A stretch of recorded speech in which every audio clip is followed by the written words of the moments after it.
बच्चों, आज मैं आपको पढ़ाने जा रही हूँ मनुष्यता पाठ के प्रश्न उत्तर। बुरे कर्म करके अच्छे भाग्य की कल्पना भी बेकार है, ये आज का सुविचार है। पहला प्रश्न देखते हैं, कवि ने कैसी मृत्यु को सुमृत्यु कहा है? तो उत्तर है, कवि ने सफल मृत्यु को सुमृत्यु कहा है।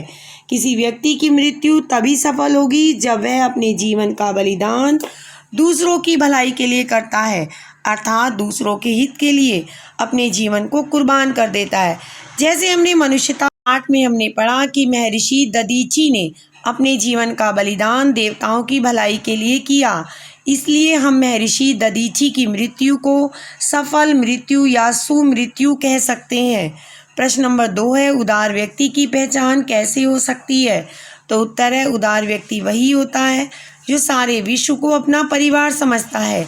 ऐसे व्यक्ति के अंदर वासुदेव कुटुंबकम का भाव होता है, अर्थात वो जो भी कार्य करता है उस कार्य में सारे संसार का कल्याण निहित होता है। उसमें स्वार्थ के बजाय प्रार्थ का भाव होता है, अर्थात उसका जीवन परोपकार के लिए होता है।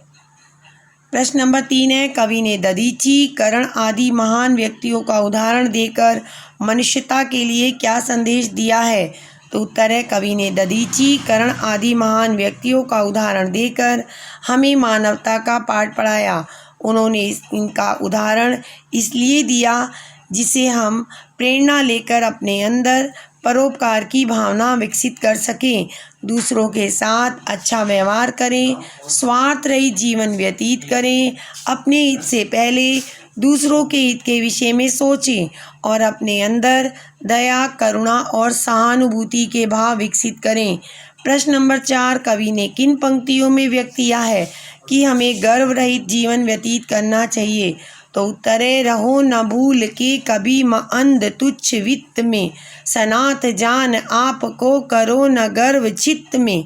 इन पंक्तियों के माध्यम से कवि गुप्त जी ने हमें गर्व रहित जीवन जीने की सलाह दी है और साथ ही ये भी समझाया है कि थोड़ी सी धन संपत्ति आने पर हमें अहंकार में लिप्त होकर स्वयं को शक्तिशाली और दूसरे को अनाथ समझने की कभी भूल नहीं करनी चाहिए, क्योंकि जिसका कोई नहीं होता उसका रक्षक ईश्वर होता है।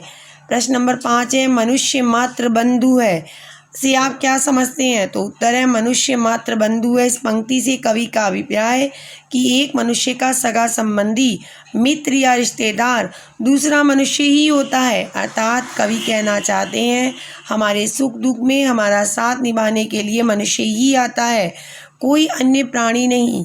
इसलिए हमें उसके साथ अच्छा व्यवहार करना चाहिए। अगर हम दूसरों की भलाई के बारे में सोचेंगे तो ना हमारा बुरा होगा और ना किसी और का बुरा होगा। सभी मनुष्य को ईश्वर ने बनाया है, इसलिए सभी एक दूसरे से जुड़े हैं, अर्थात एक दूसरे के भाई बहन हैं और एक दूसरे के भाई बंधु हैं। इसका प्रमाण वेद है। क्वेश्चन नंबर 6 है, कवि ने सबको एक होकर चलने की प्रेरणा क्यों दी है? तो उत्तर है, कवि ने सबको एक होकर चलने की प्रेरणा इसलिए दी है, इससे हम बड़ी से बड़ी मुसीबतों का सामना आसानी से कर सकेंगे। इससे हमारे मन में वैर भाव और सांप्रदायिकता जैसी भावना का कोई स्थान नहीं होगा।